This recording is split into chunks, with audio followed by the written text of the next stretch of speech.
प्रथम दिन है धर्म गंगा में नहाने का। यदि चाहो तो इन 10 दिनों में अपना मोक्ष मार्ग खोल सकते हैं। और यदि मंदिर में आने के बाद भी मन में विकार रहा, उत्तेजना रही, भगदौड़ रही, तो निश्चित मानो आपका नरक का रास्ता भी साफ हो जाएगा। ये आपके भाव पर निर्भर करता है कि आपको अभी संसार 14 राजू का है और आप मध्य में हैं। 7 राजू नीचे है और 7 राजू ऊपर है। दोनों जगह बराबर चलना है। कहाँ जाना है ये आप पर निर्भर करता है, क्योंकि नीचे उतरना थोड़ा आसान है, ऊपर चढ़ना थोड़ा मुश्किल है। अब आप देखना है मुश्किल पसंद है या आसान पसंद है। आसान तो नीचे निगोद, थोड़ा सख्त तो ऊपर सिद्धालय। सिद्धालय आज नहीं जा सकते, मगर एक स्टैंड बीच में देने बाद में सिद्धालय पहुंच जाएंगे। तो आज उत्तम क्षमा का दिन है। आचार्य कहते हैं इतिहास कांच के टुकड़ों से नहीं बनता, उज्जवल हीरो से बनता है। इतिहास घास के तिनकों से नहीं, फौलादी तीरों से बनता है। जीवन संग्राम में भाग लेने वालों, इतिहास भगोड़ों से नहीं, क्षमा भूषणों से बनता है। तो बंधुओं, ये धर्म क्या है? धर्म वो है जो आपको जगा दे, जो आपको झंझोर कर दे, जो आपकी ओढ़नी उतार दे और ओढ़नी उतारने के बाद में आपके मुंह में पानी के छींटे मार दे। जब छींटे लगेंगे नींद भाग जाएगी और फिर आपको सावधान कर दे, क्या पता नहीं सूरज कहाँ उग चुका है, क्या आज काम पर नहीं जाना। जब सावधान हो जाओगे, काम पे जाने को तैयार हो जाओगे, तो भाई वही धर्म है कि जब आप जाग जाओ। अभी तक तो हम अनादिकाल से सोए पड़े हैं, बेसुध हैं, बेहोश हैं, मूर्छित हैं, और आज तक न जाने कितनी कितनी पर्व निकल चुके, मगर आज तक जागे नहीं, क्योंकि हमने पर्वों को पर्व नहीं माना। आपने तो घर में प्रोग्राम को पर्व मान लिया है, ब्याह शादी को पर्व मान लिया है, उत्सव को पर्व मान लिया है, मगर आत्मा के कल्याण को पर्व नहीं माना। जब आत्मा के पर्व को पर्व मानोगे, आज अगर जब ही आपका कल्याण होगा। आचार्य बताना चाहते हैं कि जीवन तो धरती की भांति है, घर की भांति है। यही आत्मा का स्वभाव है।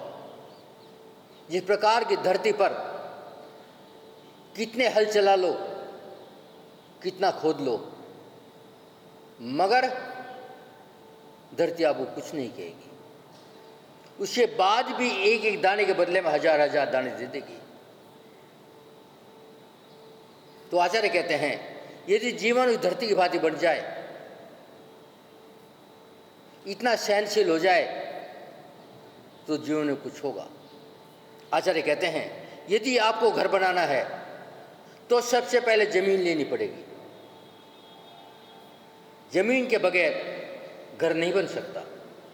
ये स्थिति यदि आपको संसार से पार होना है तो आपको क्षमा को जानना होगा, मगर आज तक क्षमा को नहीं जाना, आपने क्रोध को जाना है, जो क्षमा का विपरीत है। यदि आपने क्रोध को जान लिया तो क्षमा को जान जाओगे। आचार्य कहते हैं क्रोध 3 प्रकार का होता है और क्षमा भी 3 प्रकार की होती है। पहला क्रोध को क्षमा करने का है मजबूरी, दूसरा है स्वार्थ और तीसरा है निश्चल। मजबूरी का मतलब है सामने वाला मजबूत है, तुम्हारी ही ज़्यादा ताकतवर है और तुम डरते हो यदि मैंने क्रोध करा तो हाथ पांव तोड़ देगा, तो ये क्षमा नहीं है, ये मजबूरी है। दूसरा स्वार्थ, आपकी दुकान पर ग्राहक आया, माल पसंद नहीं आया, आप नाराज होंगे, ये ग्राहक परमानेंट चला जाएगा, ये स्वार्थ है। और वास्तविकता क्या है कि मेरा स्वभाव क्रोध का नहीं है। जिस प्रकार की मैना सुंदरी, पिताजी ने कहा वर पसंद करो, लेकिन मैना सुंदरी है, जो भाग्य में होगा मिल जाएगा। अब भाग दाता कौन है? मैं स्वयं हूं। तो मैं कौन हूं?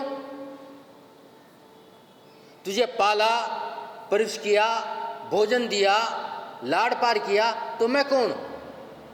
तुम निमित्त कारण हो। और सम्राट को क्रोध आ गया, सब कुछ करने वाला मैं और मैं मात्र निमित्त बताया है। और क्रोध में कोड़ी से शादी कर दिया। कोड़ी शादी करने के बाद पछताया, मगर सम्यक दृष्टि कहता है पछताने की आवश्यकता नहीं, मेरे भाग्य में यही था। भगवान की भक्ति किया, सहन किया, और वो कोटि भट्ट निकले, उसी भव से मोक्ष जाने वाले में निकले। ये है सहनशीलता, इसे कहते हैं वास्तविक क्षमा। आचार्य कहते हैं प्रतिकूलता में क्रोध ना करना, प्रतिकूलता में उत्साह मत करना और विपरीतता में क्रोध ना करना, यही तो क्षमा है। हम मेरी भावना रोज पढ़ते हैं और उसमें 2 पंक्ति आती है, दुर्जन कुमार क्रोधों से क्षोभ नहीं मुझको आवे, शांति भाव रखूं मैं उन पर, ऐसी परिणति हो जाए। ये आपके लिए क्षमा धर्म के बारे में बताती है कि कोई कितना भी दुष्ट हो, कितना भी क्रूर हो, कुछ भी कह जाए, मगर मैं समता में रहूं, सावधान रहूं, तो मेरा कोई कुछ नहीं बिगड़ सकता। आचार्य कहते हैं इस संसार में मोती भी है और मगरमच्छ भी है। आप मन चाहे अपना पल्ला जिस चीज से भर लो।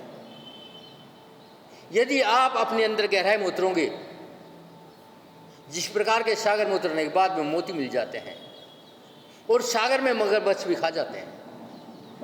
ये संसार भी एक सागर है, चाहे मोतियों से पल्ला भर लो, चाहे मगरमच्छ से मुंह में अपना ग्रास बना दो।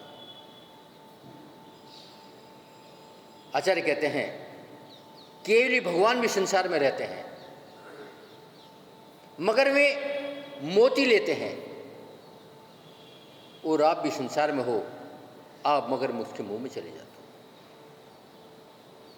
आचार्य कहते हैं यदि आप अपने घर में बैठे हो, आपका शत्रु कोई आए और वो कहे आपके पास दूध है और मैं आपके दूध को रहने नहीं दूंगा, आपका दूध बिगाड़ूंगा, आपका दूध खट्टा करूंगा। आचार्य कहते हैं दूध का कुछ बिगड़ नहीं सकता, चाहे वो कितने प्रयत्न कर ले, मगर सत्य है यदि आप शांत हो, आपको क्रोध ना आए, उत्तेजना ना। यदि आपने कह दिया लो कर लो खट्टा, तो आचार्य कहते शांति नहीं है, ये भड़काना है। आचार्य कहते हैं महात्मा गांधी की क्षमा में और स्वामी महावीर की क्षमा में बहुत अंतर है। महात्मा गांधी कहते थे एक चपाटा मारा लो, एक और मार लो, मगर महावीर भगवान ने इसको क्षमा नहीं किया, इसको उत्तेजना कहा है। लो मार लो, जितना मार लो, आप क्रोध नहीं दिला सकते, ये कषाय है। आचार्य कहते हैं यदि तुम्हारी मां लगातार 4 दिन एक भाजी से रोटी दे दे, तो आप कहोगे पसंद नहीं है, मगर अनादिकाल से तेरे अंदर 4 कषाय बैठी हैं, वो तुझे पसंद है, उसे कभी नापसंद नहीं किया। इसलिए आचार्यों ने सबसे पहले 10 दिन में 4 कषाय का वर्णन किया है। जब 4 कषाय हटेंगी उसके बाद सत्य आएगा, और जब सत्य आएगा तो आत्मा का उत्थान होना प्रारंभ हो जाएगा। तो कह रहे थे आपके घर पर कोई दूध खट्टा करने आए, कुछ नहीं बिगड़ा। यदि आप क्रोध में आ गए, डंडा ले लिया, लड़ने को तैयार हो गए, दूध बिखर जाएगा, दूध काम नहीं आएगा। तो विचार करो दूध कैसे बचे।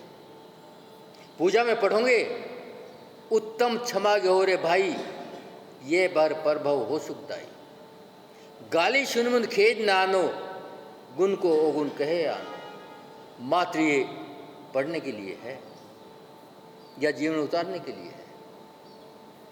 डब्बों वालों के लिए तो मात्र पढ़ने के लिए, जीवन उतारने के लिए नहीं है।